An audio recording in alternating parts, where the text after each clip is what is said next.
You are live on 98.9 Northwest FM. This is the Tuesday Review. I am Nathan, as always, joined by James. How you going, James? What's something that's made you happy in the last week? Well, I got this week off work, so pretty chuffed. Yep. Yeah. Also joined by Callum. What's something that's made you happy in the last week, Callum? As you might know, I've been watching My Hero Academia, and I found out that the chief of police is literally a dog. So you never got to that point No, before? with a dog's face, and then the dog ends his sentences with wolf, and I was like, yeah. He's like a dog man with a suit. Yeah, he wears a suit, but he has like a dog's head. It's like it's awesome.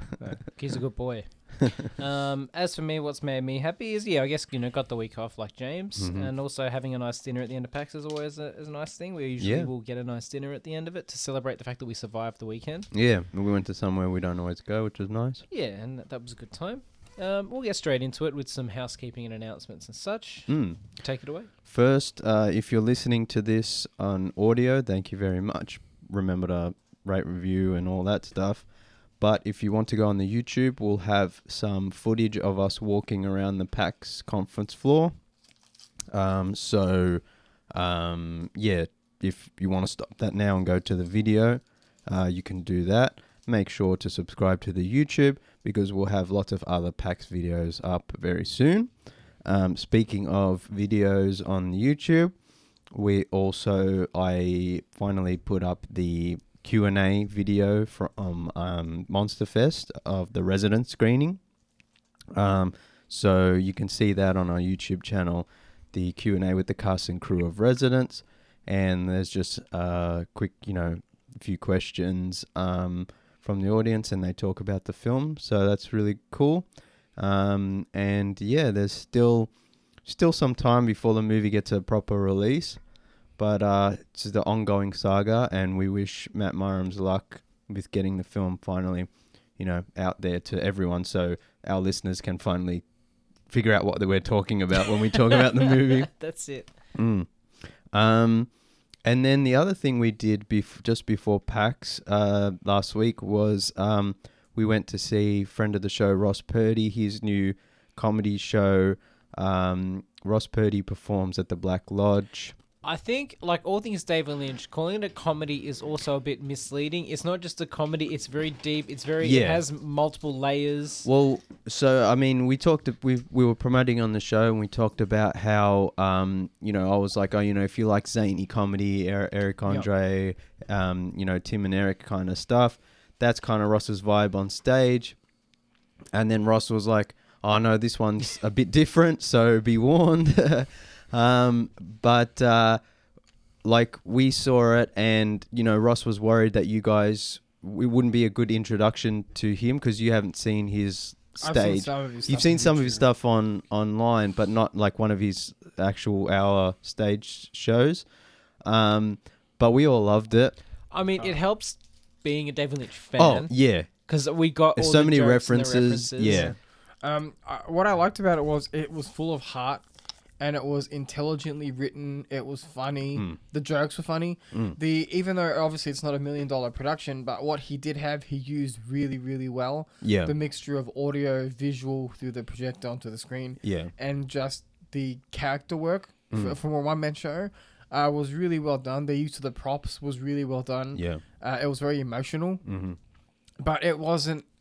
It was heavy, but it was still funny. So he would be doing things that you'd be like, oh, I hope that's not true. You know what I mean? Yeah. But then it was still funny because he's using the characters of David Lynch, which we love, to make a point and to do comedy with. So, it's still... Yeah, it was multi-layered. Like I've said before, Russ's shows are always multi-layered, but this one more so because it was probably his most personal show and about, a lot of his past trauma. And then on top of that, you got like jokes and comedy. And then on top of that, you got like a Lynch universe of strange characters, and I can see why he'd be a bit worried about introducing audiences to this show who aren't maybe used to him, because it's like kind of like, should I be laughing at this man's pain? Like it's always that dance of like, should I be laughing at this? Yeah. Or should I be concerned? If he didn't want you to laugh, he wouldn't be huffing in the gas. Yeah, you know what, 100%. But as an audience member, you're still kind of just like, it's funny to me because I get it. Yeah. But I'm like, but also should I, if you're towing that line of tasteful and not tasteful is the wrong kind of terminology. But it's very much a kind of like, you know, it's the jokes are there, but it's also very real, and you kind of just like, how do I feel? But then that's the point of it. It's well balanced, and I think like I've been a fan of Ross's for a long time, and I think I've seen all of his like stage shows for the last like 10 or so years. This one might be recency bias, but this one might be one of his best ones. Just there's something about the balance of the personal stuff, the comedy, and the Lynch references that I don't know, just all came together. It really genuine. Yeah, I think that's the best way to describe it. It's genuine. We're kind of a target audience, or at least I am. So yeah, I mean, it's different. You can't like recommend it to. I couldn't recommend it to normies. Yeah. Friend of the show, Alex tangentially knows Ross through another friend of the show, David.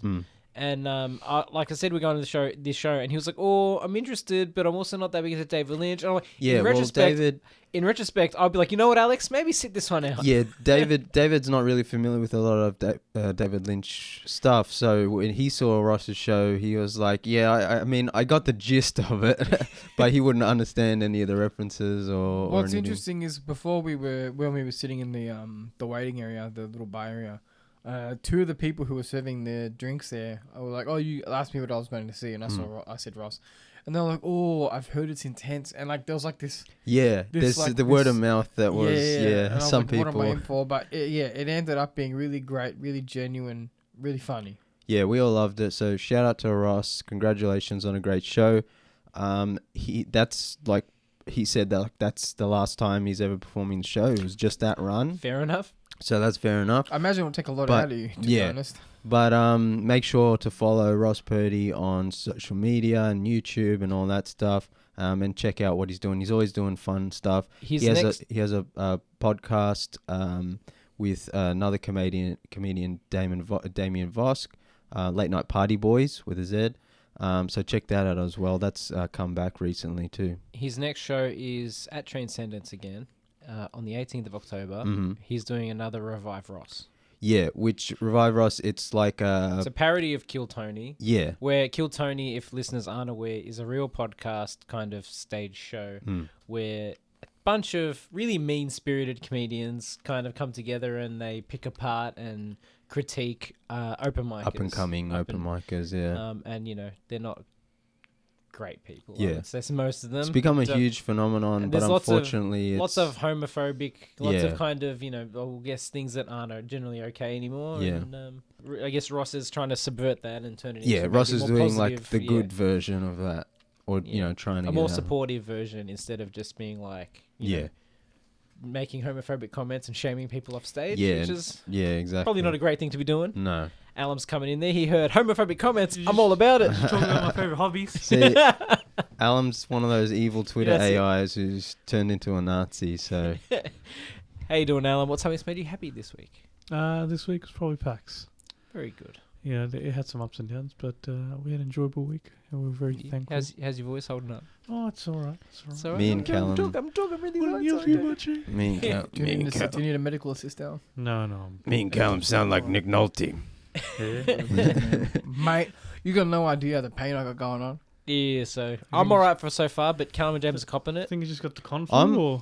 Yeah, I reckon it's this happens. I just got a tickle in my throat. I'm fine. This happens, right? This happened to me last year. It could just be major dehydration going on.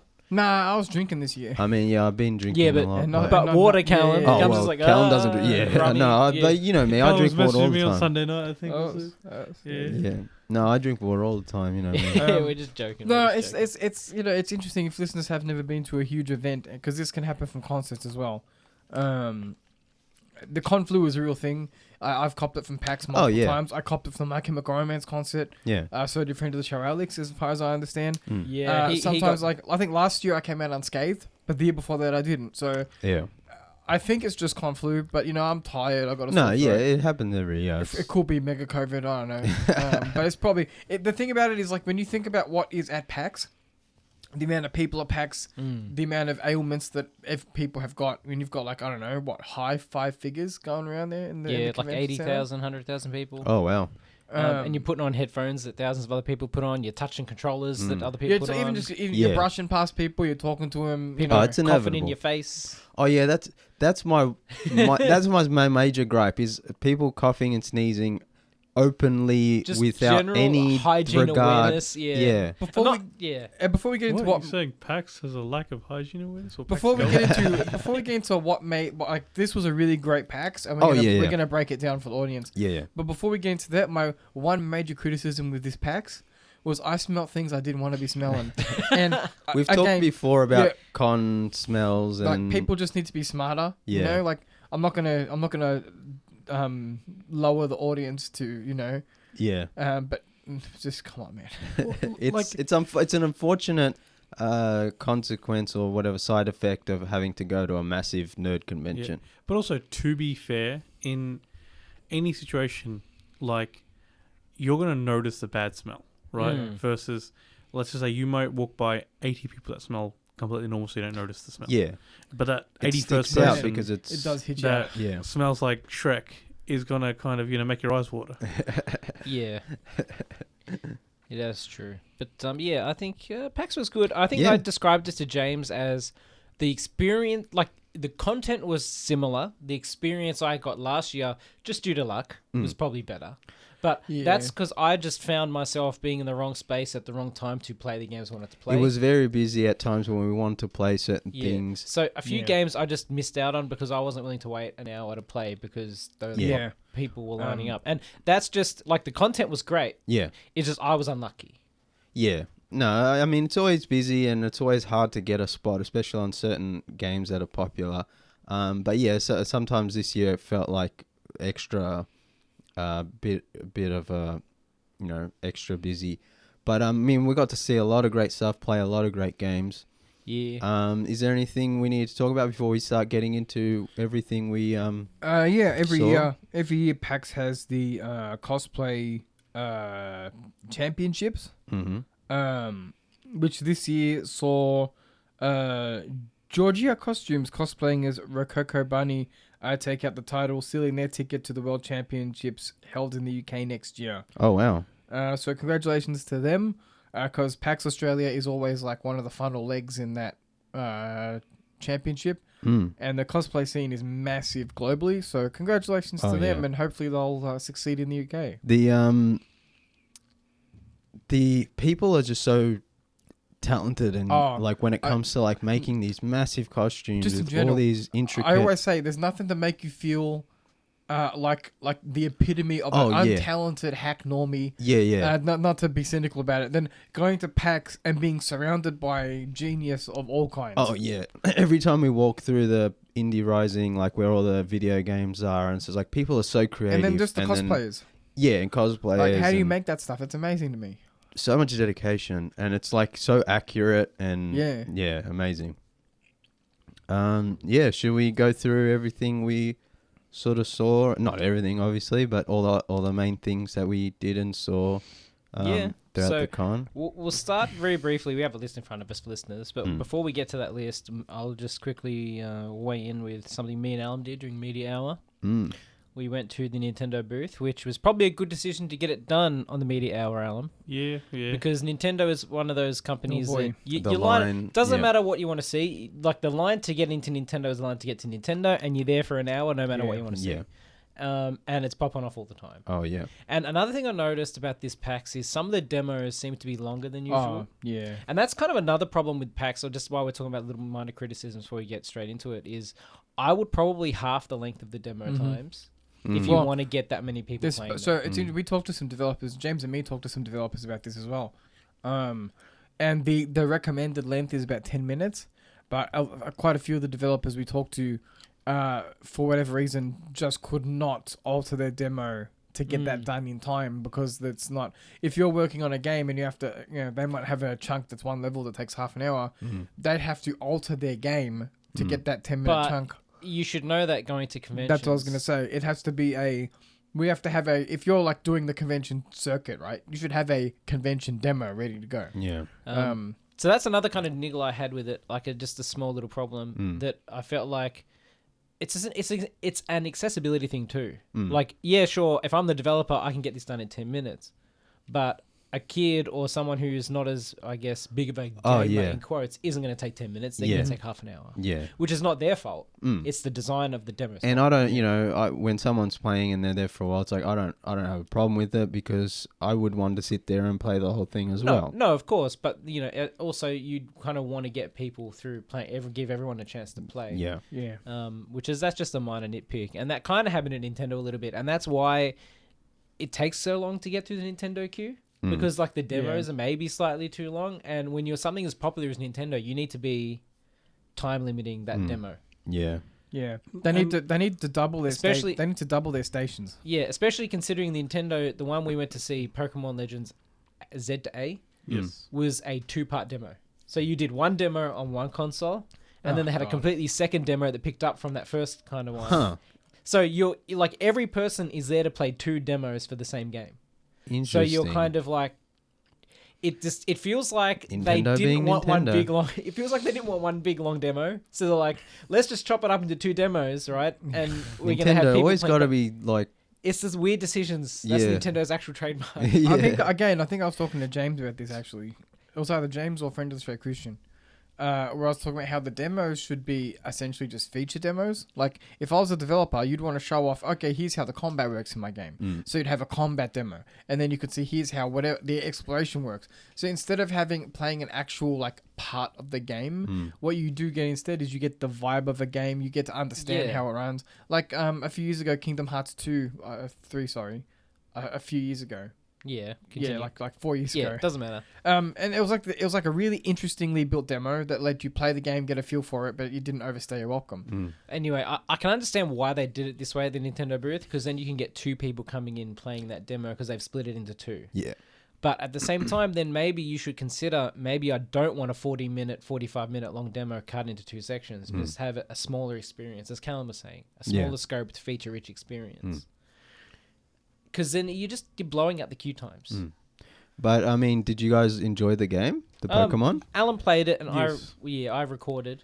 Nathan recorded and then proceeded to get told off for I something got out told of off for something control. we But didn't do. Look, okay, we'll go. I wasn't going to bring it up. No, but we Alan won't bring it brought up. Let's move on. Yeah, we'll move on. But, All right. like I still had a good time, but I'm also leaning down on the fact that I waited in line for about 7 minutes, I think. Yeah. So we did it in the media hour, so Yeah. we didn't have to line up for like an hour. We kind of, I intended on going there first, and I was like, look, we should probably book in the things we need to book in, and I was like, all right, we'll come back. The line was a little bit bigger, but I thought if I'm going to get a chance to do it, I'm going to do it now, because knowing otherwise knowing it's Turned out to be the right decision. yeah, and within 7 minutes I was playing the game. So with that in mind, that I'm like, well, I only waited 7 minutes. That was a great time. If I'd sat there for an hour and a half, I think which would be your Saturday experience. Yes. Then I probably would have I don't think I would have felt it was as worth it.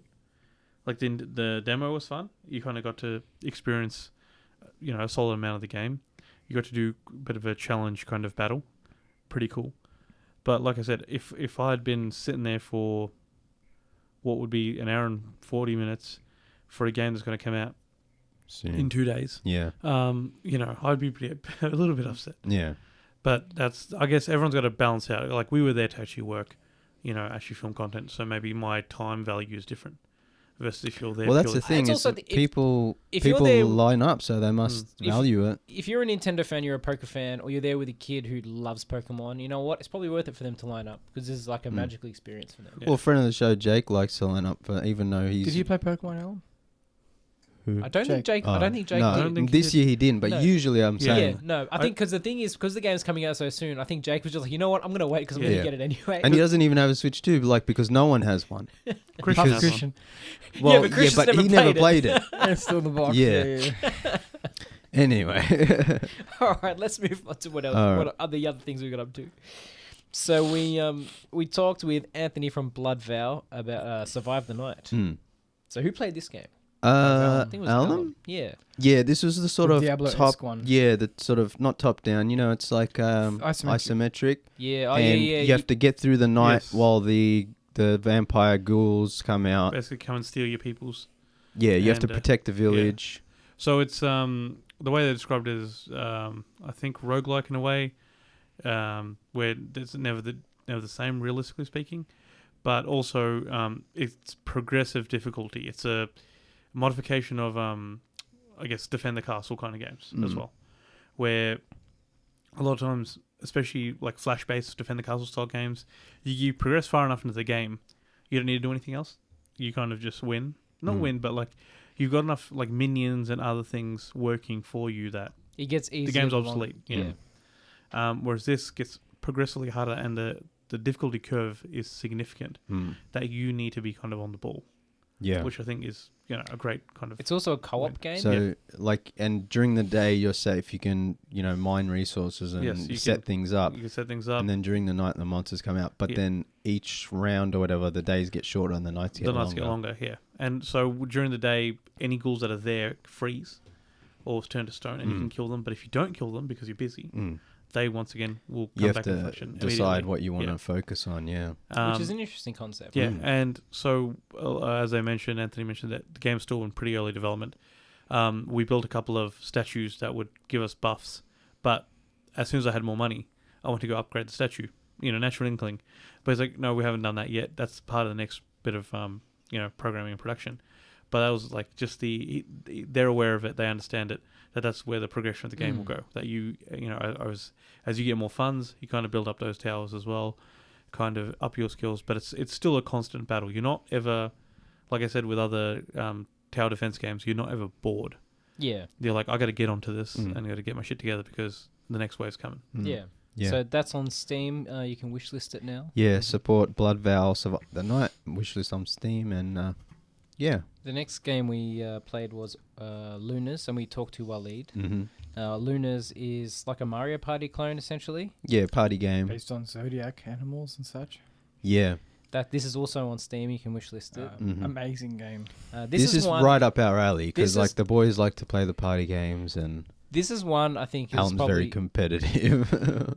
I think I am appropriately competitive. Yeah, I think I'm appropriately competitive, and this is one I think was well. Yeah, I think this was one that was generally a highlight of the boys. Yeah. Because it's it's a Mario Party clone. We like Mario Party. We like all that kind of stuff. And what I like about it was when you die, you can still play. That's what I was gonna say. It's like everyone loves Mario Party. It's great, whatever. But this Lunars, like they deliberately made quality of life upgrades. So we can all just punish Jake. So that like it's you, because in Mario Party, oftentimes if you lose, you kind of you get out and you just sit there. Yeah. Whereas this one, you're always playing. And even when you're on the map, like moving to the next square or whatever, like there's lots of stuff to do. Yeah, so this was really fun. Yeah, and you play as little Zodiac. There's the monkey and the rabbit and whatever. From discussion with Waleed, it'll be in the video anyway. They're planning on launching with about 30 minigames, which I think is fairly solid. A fairly solid amount. I think we end up playing... 6 maybe? Did we? We did 10. We did 10 rounds. We did 10. Yeah. Okay, so and the second round I played with Jake and Christian. We did 5 rounds. I'm pretty sure none of the games between those were the same. So, like, it's a pretty good variety so far. Yeah. And we didn't really see it when we were playing the demo, but like on the trailer on YouTube and on Steam and stuff. Like you can customize your characters, and there's all these items you can use. And they're not like.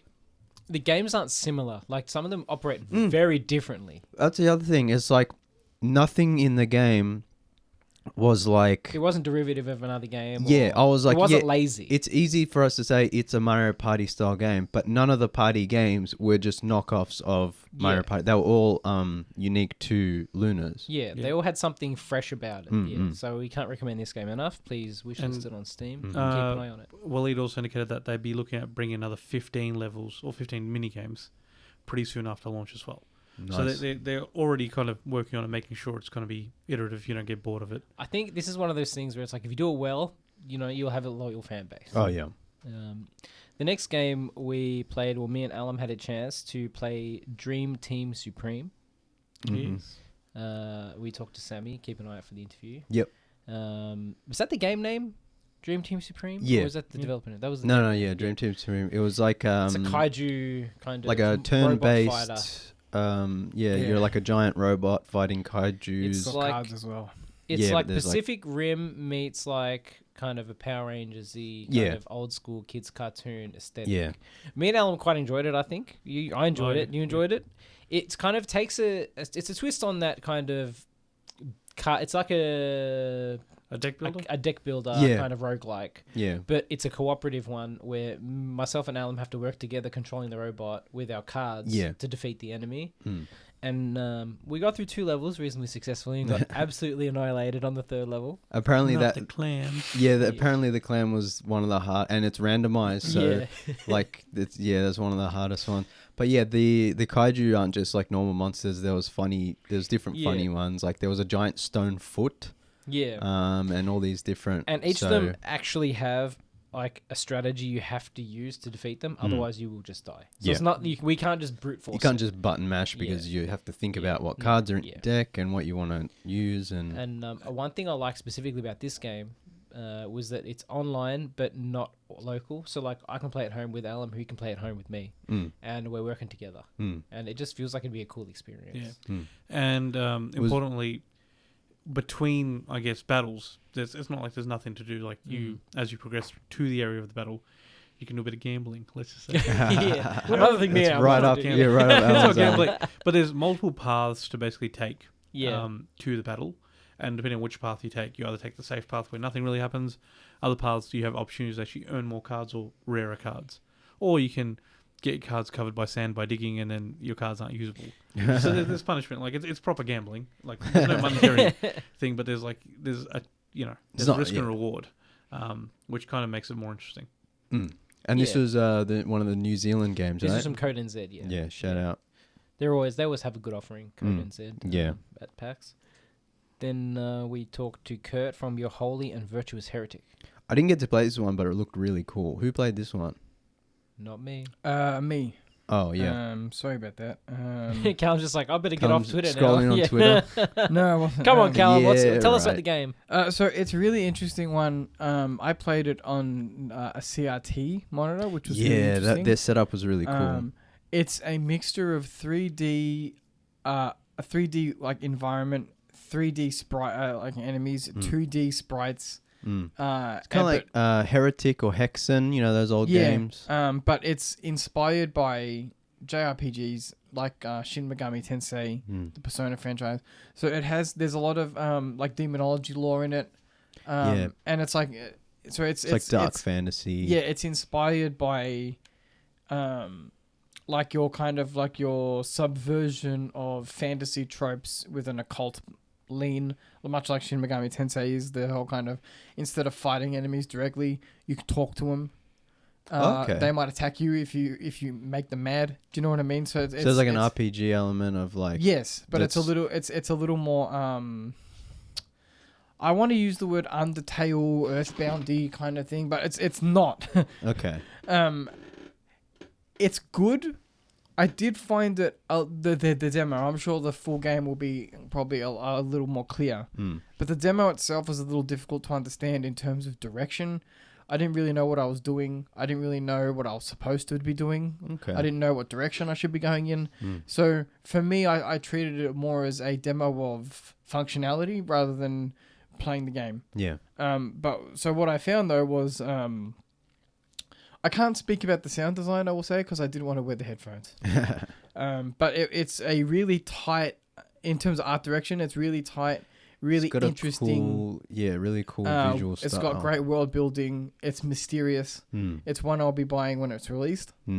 But yeah, I struggled with the demo a bit just because I feel like the demo lacked cohesive directions. Maybe to the inform sound. the player. Maybe the sound is part of that. It could be. Yeah.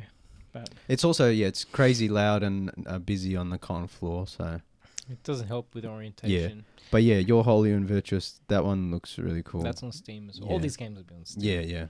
Yeah. Your Holy and Virtuous Heretic. Yes. So. Next up, James had a chance to play the Indigo Initiative. Oh, which is one of the ones with like the hour-long demo.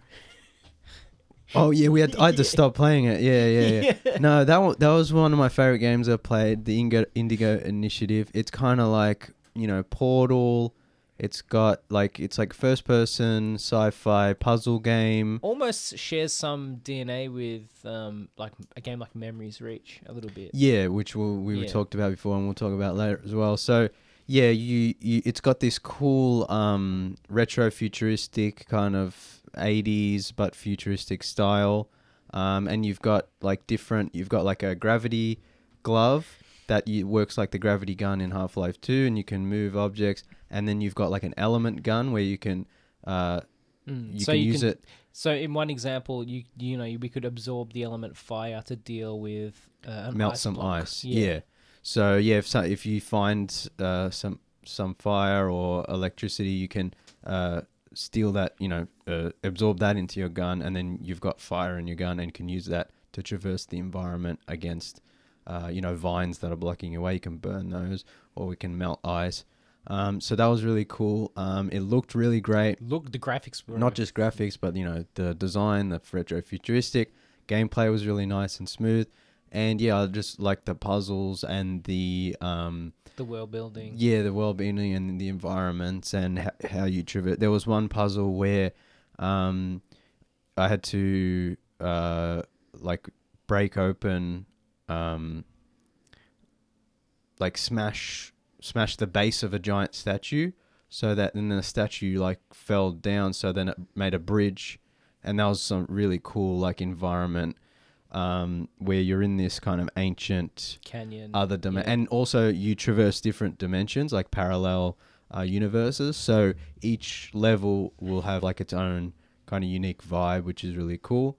And that was fun. We talked to Jono, the writer of the game. We talked about the lore. Also one of the longer interviews too. So check that out on the YouTube when it goes up eventually. Yeah. So that's a two-parter. Yeah, because we talked about with Jono, we talked about the lore and the writing, the story and stuff like that, and creating the world. And then with Clint, you talked about the actual game development. Exactly, yeah. The actual building of the gameplay mechanics and the actual, I guess, tech stuff. So that was really, really cool. I really liked that game. Yeah. We'll be back with more from our PAX adventures right after these quick messages. You are back live on 98.9 Northwest FM. This is the Tuesday Review, talking about our PAX experience in 2025. So that was all we had for video games for Friday. So I guess we'll move into our video games for Saturday. That was just Friday, yeah. That was just Friday.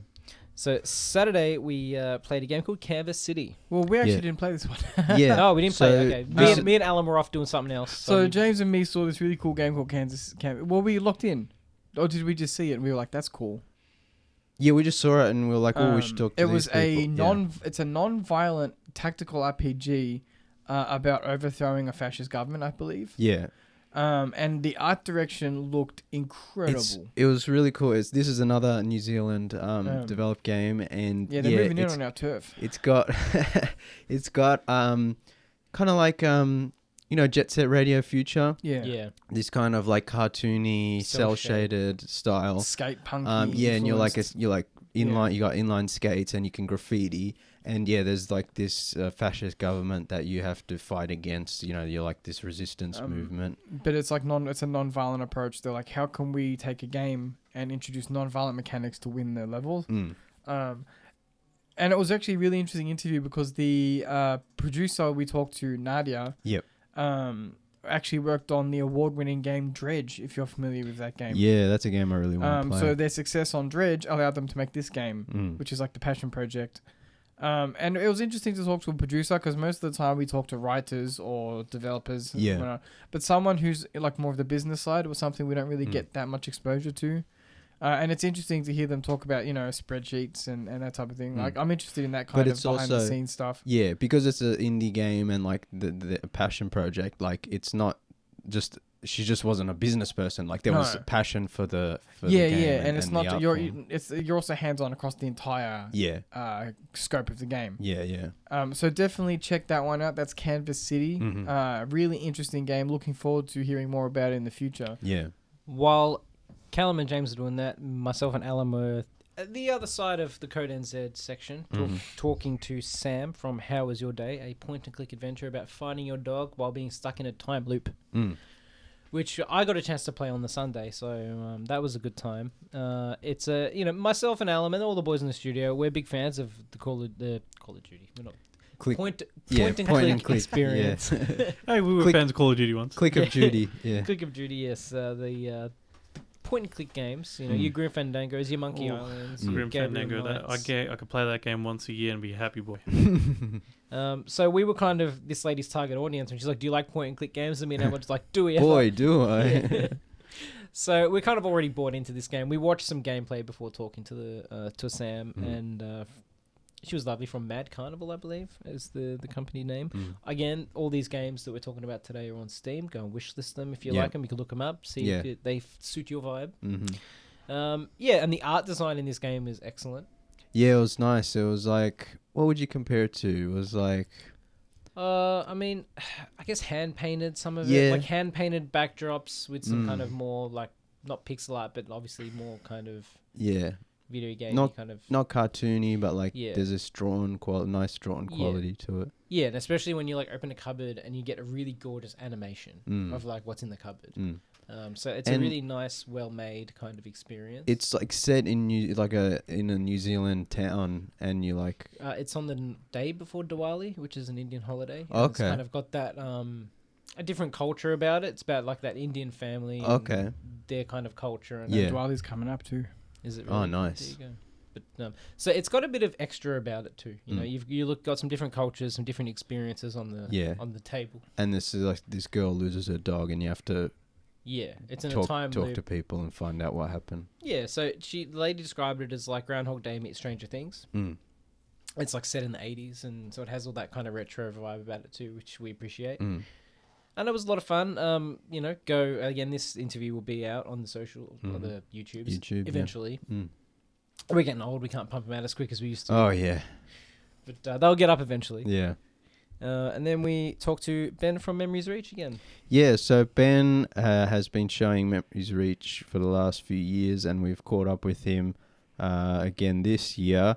This is a game I really like, and I like to play each new iteration that he has out. This year he had some new mechanics. This is also a first-person puzzle game, sci-fi puzzle game, where you're on this, a mysterious alien planet that seems to be abandoned. If you can spot a theme, we're too old for Dark Souls. That's the theme. Oh yeah, I like just relaxing on the couch and figuring out some puzzles and give us the puzzle games and the story. I mean, I like shooting and stuff, but a lot of those games now just aren't as good as they used to be, and or like they're mainly designed to be online, and they're that's the other thing. I don't play competitively online, they're too toxic. I like the story. I like the like the atmosphere. Yeah, so that's why I like these kinds of games. But yeah, Memories Reach is really cool. I enjoy playing it every time, and every time I play it, Ben has added a new mechanic. And this year there was like these electricity nodes where there's like a main conduit and that you have to somehow link these nodes so that the electricity flows to a point that then energizes your door so you need to power things by routing electricity using these little batteries. Yeah, and you only have a certain amount, and you have to place them in parts of the environment so that you can link them up. And I always say when I talk to Ben, the thing I love about Memories Reach is that it's challenging without being frustrating. Because there are so many puzzle games, so many just games in general, where it's just hard for the sake of being hard, and you're like, why do they do this? Like, why did the developers, and why do people like it? There are some people who want to be really frustrated and throw their controller across the room. Whereas I was like, no, I'm being challenged. I'm thinking about things. There's a lot of trial and error, but at the end of it, I succeed, and I'm like, oh, that was cool, and then I move on to the next puzzle. And also I like about Memories Reach is the puzzles directly, you directly interact with the environment. So it's not just you're on a screen and you have to match things. It's like the environment changes. So how you traverse the level is part of the puzzle. So yeah, I really like that game. And hopefully we were talking to Ben, and hopefully it's done by next year, but we'll see. Who knows? I'm sure we'll keep listeners in the loop. Yeah. And the next game we had a chance to play was Cultured Swine, which is a board game Yeah. experience, except I shouldn't have been partnered with James. I should have been partnered with Al. I would have had a better experience probably. Yeah. Because this is a game where essentially you have to rate, boiling it down simply, you just have to, you'll get a challenge card. Well, first off, we should say the art style is really, really cool. That's what sold draws us us. I wanted to play. Yeah, that draws us to the table. And I was like, oh, what's this? And you play as like anthropomorphic, like pig people who like, and the goal of the game is you each partner up. And you're at a dinner party with like high society, like influential, like rich people, and you have to go from table to table and like bluff your way and like move your way up society and pretend you know what you're talking about, but you're not allowed to talk to your partner. So yeah, boiling it down into simple game terms, it's a game where you have to rate a question or answers of a question. Without discussing that with your partner, and you both get the same answers to the same question, and say it's A, B, C, or D. Say one of the questions we got was, what words do you associate with sushi? And you had the words Japanese, rice, wasabi, and there was something roll, something like that. And you had to put them in order from A, B, C, or D. And then if you're certain your answer is correct, you can hedge your bets on it. Yeah, but Nathan and I aren't allowed to talk to each other, so I just have to say, well, the first thing that comes to mind, sushi is, the B option. So I put B at the top, and meanwhile, Nathan actually put A. Yeah, and then you bet, and if you both match, then you get a point, and then your standing moves up with the people at the table. If you bet and you're wrong, you lose a point. Yeah. So and the problem was that, so I got paired with somebody I just didn't know, there was a complete stranger, and then there were two brothers. They might have been twins, but they I can't guarantee that. But they looked like they were very similar. So they just were on the same wavelength, and I'm like, come on. Yeah, they demolished us. Yeah. But yeah, it was a really interesting game. Unfortunately, we didn't get time to talk to the creators of the game. They were busy all weekend. So yeah, I mean, hopefully one day we'll get to catch up with them. But yeah, I mean, it was really interesting because we play so many board games and card games that are, fantasy or sci-fi or, combat driven or, whereas this one was just like this high society. This one's just shenanigans. Yeah. And yeah, it was very, very tongue in cheek. And it was cool once you do your turn, you move to the buffet and you get to choose drink and food. And then like these cards that grant you special perks and abilities. If you match the same type of card, you can use that as like an ability or whatever to help your next turn. So it was really, really well done. I believe their Kickstarter is starting soon. So look up Cultured Swine's Kickstarter and like click on the be notified when the Kickstarter begins. Yeah. Because that was really cool. The artwork was really nice and unique game. Yeah, and then our video games for Sunday, moving on, we talked to Saxon from Enfant. Enfant, yeah, so... Amazing game. Shout out to LA Noir. Yeah, so no shade on all the other wonderful games we played, but I think Enfant was my favourite thing that I played at PAX. Asterisk though, this game was probably the most millennial coded game in that's exactly what I was going to say. I'm like, however, it was directly like targeted we are the audience. Yeah. So this was a like puzzle platformer kind of exploration adventure game. 3D platformer. Yeah.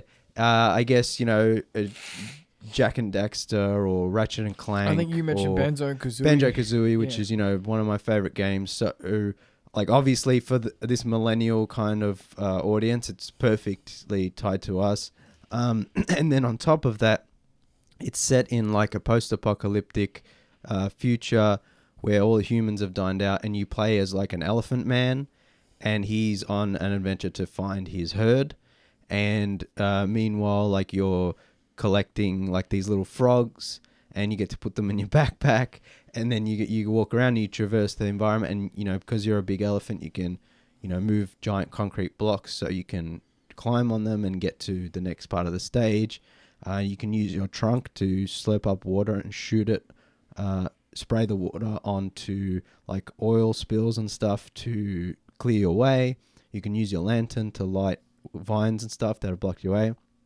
So just all this cool stuff that are, little fun animals and this cool environment and this environmental kind of message. I'm just like, this game was made for me. So I really enjoyed playing that demo.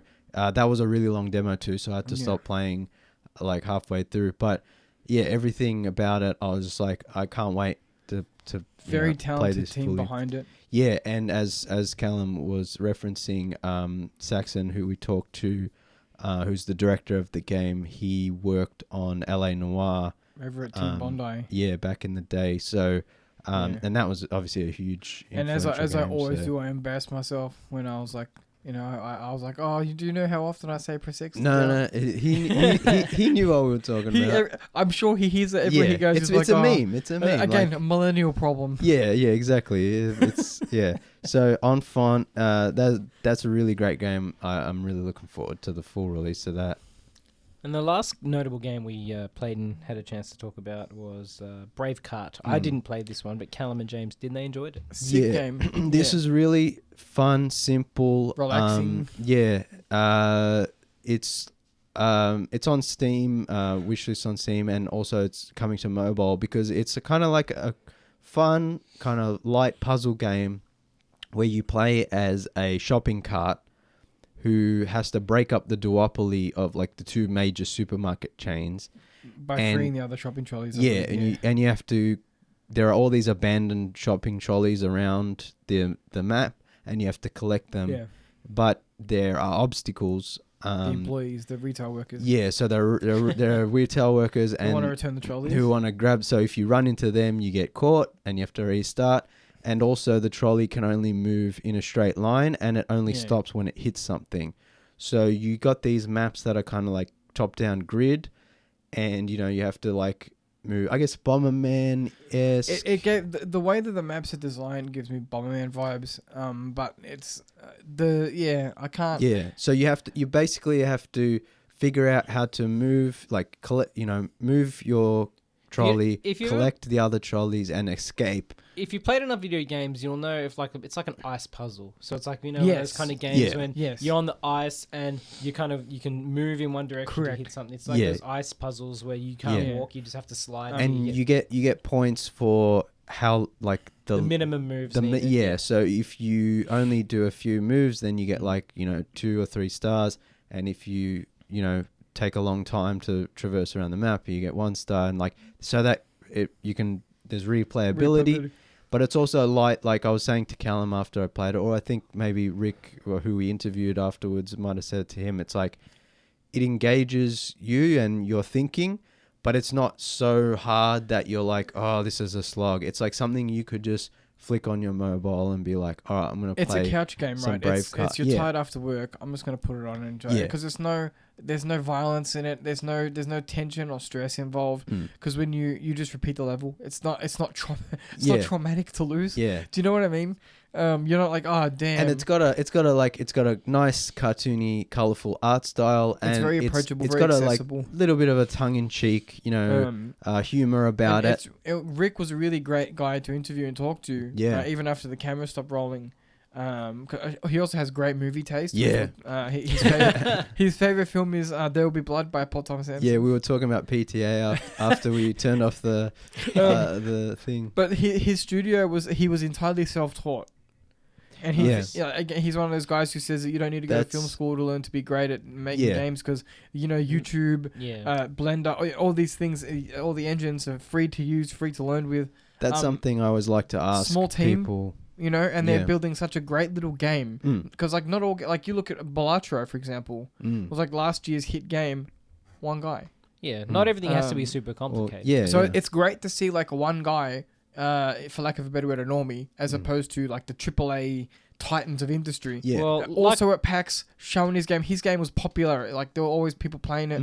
Well, it's like we found at our times at PAX, the indie games or the PAX Rising games, the Code NZ games, all the independent, smaller studio games, they tend to be more interesting to us. They're much more interesting, much more creative. Because they're taking risks. And I mean, obviously, BraveCart's not taking huge risks, but it's also taking a big swing.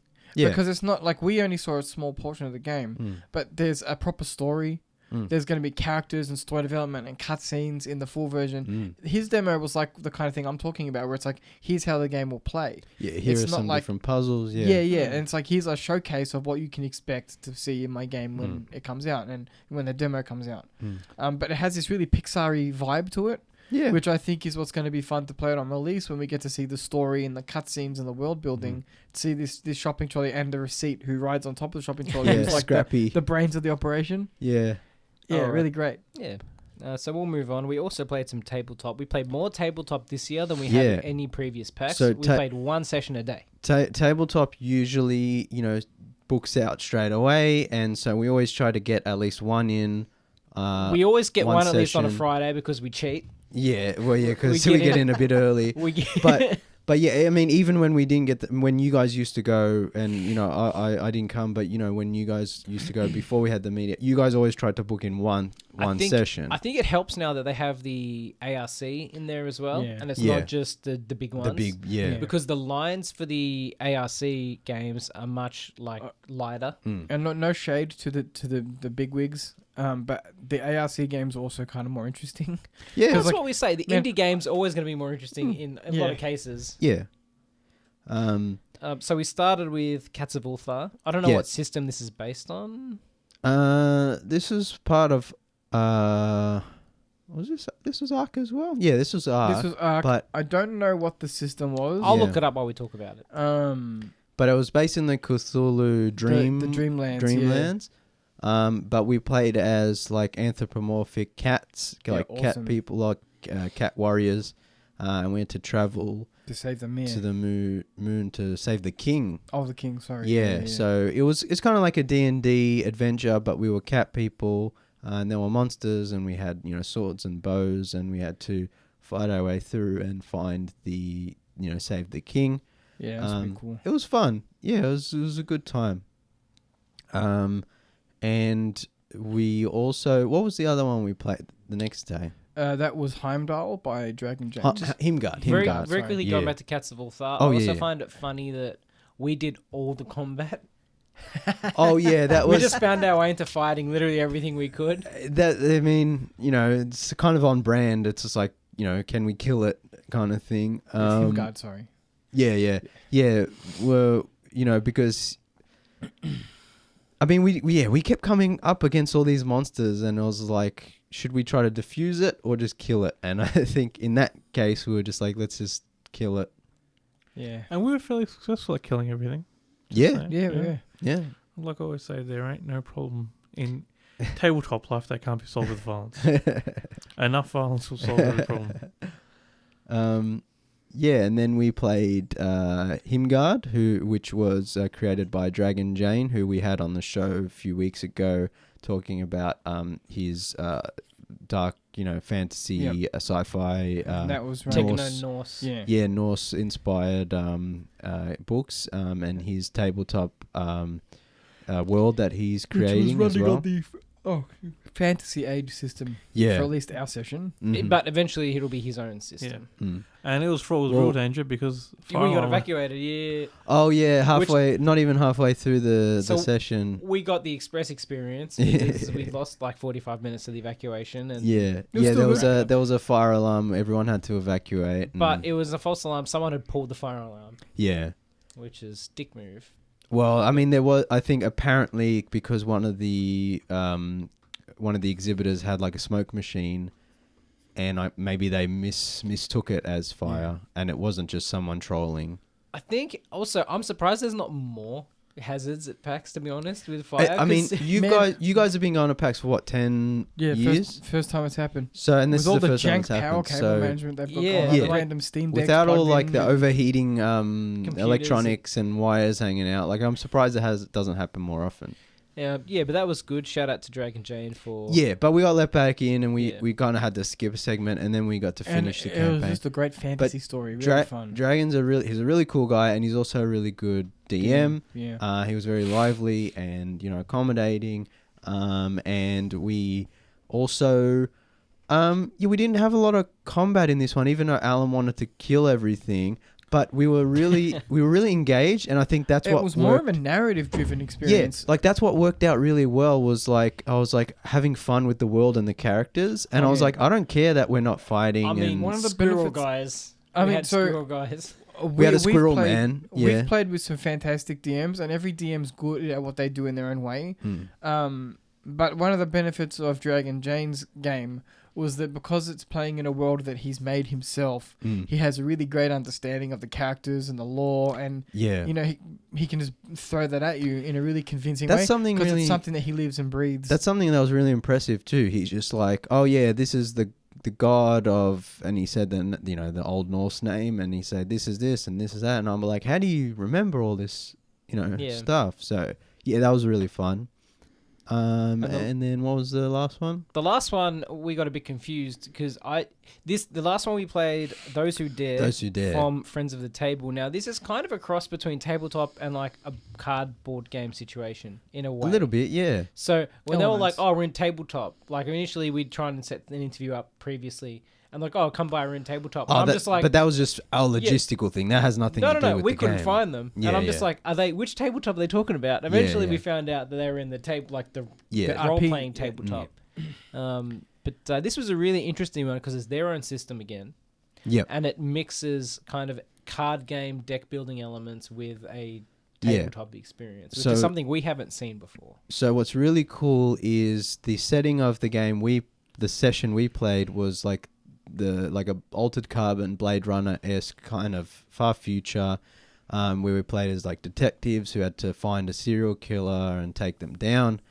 But the main book, the text like that. It's the Stone to Space Age RPG. Yeah, so you can literally play with this system, but in any sort of time period in all of human history and beyond.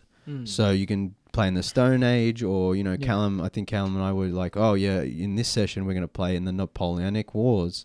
World War II one would be cool. I guess you could just pick, whatever part of history.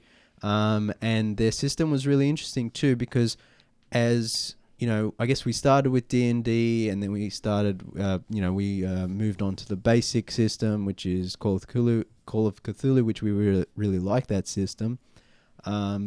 But I thought this system was interesting too, because you use all these different dice, and these different modifiers, but it wasn't overly complex. No, you had 6 D6s or 6 standard dice. Yeah. And you just rolled a combination of what your stats told you to roll of these 6 dice. Yeah. And then if you got a 6 or 2 5s, you were successful. And then the more successive, if you get more, successful you are. Yeah, if you get a 6 and you only need 1 6, you get 2 6s. You can keep a 6. Bank So one, yeah. so next time you can have a successful roll. And there are some other mechanics again, that very I forget. narrative driven. Yeah. There's a great feature in this game where you can have your moment. Yeah. Which is where like you can if something's gone really wrong, Yeah. you can take over as DM for like a one moment. I and had you to can pull be like, that. I and you're was like, here's what I'm gonna do. Yeah, there was a point where we were racing against time. Like the serial killer was about to, kill his next victim, and our characters were racing to the scene, and I kept rolling the worst rolls, and I'm like, we're not gonna make it. We're not gonna make it, and so we decided to use my moment to overcome, and I was like really fun. Obviously, you'd hold in a real campaign, you'd hold on to that until much later. Yeah, I also was impressed with the combat and I guess the encounter system with use the cards, and you got to pick quick, you kind of had to balance how fast do I want to act in the moment, and the faster you act, the more penalties you get. So instead of a normal RPG where you get to a combat situation and you just keep playing the RPG and rolling dice and are you successful? Does your sword hit? Does your gun hit? Instead, when you get to a combat situation, you use your character's cards, and each character has a different set of abilities, and then you think you what's place them. You can the be best? reckless, which means you go first, but you have a 2 dice penalty. Yeah. Or you can sort of so it's you can go carefully and have a dice gain, but you go last. Yeah. So you're it's not actually guaranteed cool. to get what you want. It makes the combat a bit quicker and more interesting and different from other tabletops. Yeah, and you like throw down your card and then we'll flip them and we go like, okay, I'm going to do this, I'm going to do that. It's like really cool. I think, and they're based in Melbourne as well, Tom- so support them if you can. Yeah, Tom, our GM or gamekeeper for that session was really cool. And we also talked to Lucanus, who was one of the co-creators of the game. And yeah, they were cool guys and it was a really interesting game.